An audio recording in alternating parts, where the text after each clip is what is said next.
Alright, welcome back. Today we're going to be talking about some little things I do to my crankbaits. And if you're not doing this with your crankbaits, I really think you should, or at least give a thought to doing this. So what I do is, whenever I get a new crankbait, because... Ow, wow, that was sharp. Because usually, not very often, will they all have the depth written right on the bottom of it. The Guggen ones are pretty good about it. There's a couple other companies that have started doing it, but it doesn't matter if you're just getting into throwing crankbaits or you've been doing it for a while. Every once in a while there's just that one in your box where you look at it and you go, I have no idea how deep this is. No idea. Throw it, figure it out, see when it bounces off the bottom. If you're in clear water, you can see it pretty easily and get an idea. But what I do every time I get new crankbaits, even after the unboxing videos that I do here on the channel, I got one of these acrylic paint pens and I just write the depth on the back, or I'll write it on the bill sometimes. Sometimes I'll write it on the belly, wherever I think is a good spot where it's going to stay. See, like this one,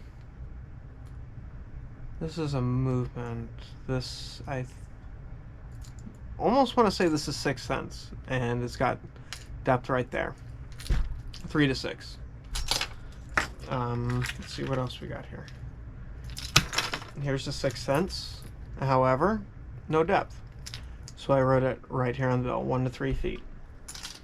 So that way, if I'm fishing with somebody, or if I'm just trying to do a really quick change and I'm just having a brain fart and I don't remember what I was looking for, or exactly what depth I was looking for, I'll just pick up a couple and be like, that look like it's going to be what I want to match the hatch, and I'll be like, oh, okay, well, here we go. This is what I want, kind of a bluegill imitation, or a golden shiner.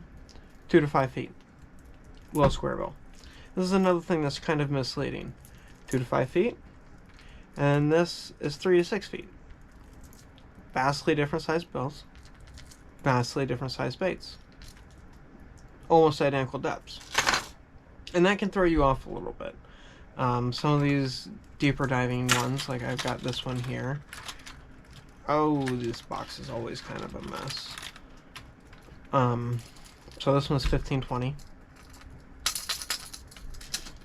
While you get into something like this one, which is 0 to 3 feet. This is almost top water, but it's a diving crank. That one's actually pretty good. I like that one quite a bit. 2 to 5 feet, and then where was that other one I had? Yeah, 2 to 5 feet. 2 to 5 feet. Relatively the same size baits, so you can get the idea from different manufacturer to different manufacturer. This is a Guggen, and this is an Excite. Relatively the same size bills, basically the same size depths.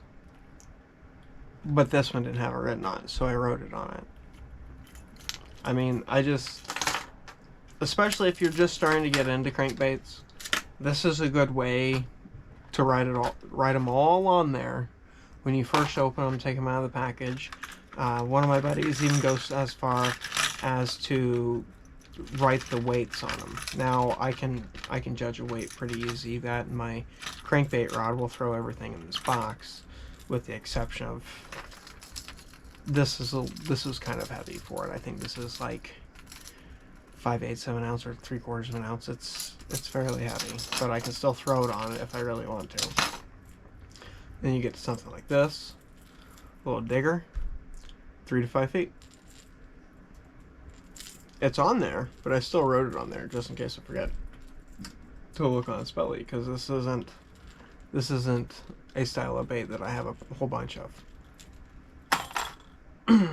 But yeah, if you're wanting to get into crankbaits, or you have a bunch of crankbaits, or you're wanting to get into crankbaits, this isn't a bad idea at all.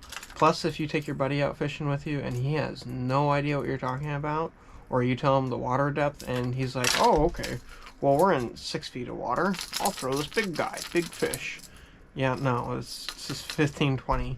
I mean, you could if you slow rolled it and let it float, but come on. You want to be here.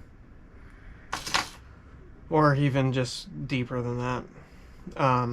But yeah, I highly recommend it, and it's super easy. This pen I didn't buy. I stole it from my girlfriend. I've got a gold one too, but I use the silver one the most because it shows up on the most things.